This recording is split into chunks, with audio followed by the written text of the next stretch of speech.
سامعین کرام، رضا صاحب ہیں فیصل آباد سے، یہ کہتی ہیں کہ ہمارے گھر میں ہر وقت کوئی نہ کوئی مصیبت آتی رہتی ہے،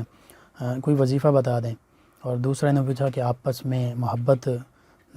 ہو گھر میں بھی، تو یہ کہتے ہیں اس کے لیے کوئی وظیفہ بتا دیں۔ جاب کے لیے بھی انہوں نے وظیفہ پوچھا ہے۔ جی، میں وظیفہ گھر میں بہتری کے لیے اور آپس میں محبت کے لیے اور جاب کے لیے تینوں وظائف جو ہیں یہ عرض کرتا ہوں۔ گھر میں برکت کے لیے جیسے میں روزانہ عرض کرتا ہوں کہ نماز بھی پڑھی جائے، قرآن مجید فرقان حمید کی تلاوت، درود و سلام کی کثرت کی جائے، اور خصوصاً گھر میں داخل ہوتے وقت سورہ اخلاص پڑھی جائے، نبی کریم صلی اللہ علیہ وآلہ وسلم کی بارگاہ میں ہدیہ درود و سلام عرض کیا جائے،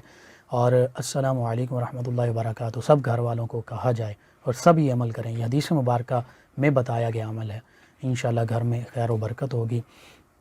پھر سورہ بقرہ گھر میں روزانہ پڑھیں، اس میں بھی حدیث مبارکہ میں آتا ہے کہ اس سے بھی گھر میں اگر کوئی اثرات بھی ہوں، کوئی معاملات ایسے بھی ہوں، جادو واسے وغیرہ، تو ان سے بھی نجات ملتی ہے۔ پھر سورہ فاتحہ کم از کم 6 مرتبہ صبح، 6 مرتبہ شام،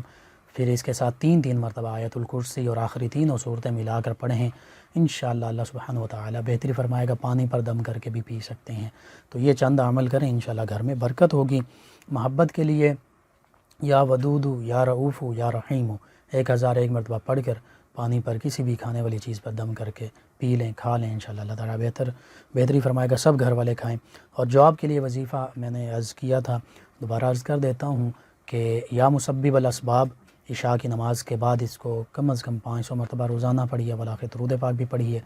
اور اس کے ساتھ اگر ہو سکے 3 نفلی روزے رکھیں، اور صبح کی نماز کے بعد یا اشراق کی نماز پڑھنے کے بعد، صبح کی نماز فجر کی نماز بھی پڑھیں، اشراق کی بھی پڑھیں، تو اس کے بعد 10,000 مرتبہ روزانہ 3 دن تک یا رزاق یا رزاق اس کا ورد کریں۔ اللہ سبحانہ وتعالی کی بارگاہ میں آج دن کے ساری کے ساتھ دعا مانگی ہے، انشاءاللہ اللہ تعالی آپ کے تمام معاملات بہتر فرمائے۔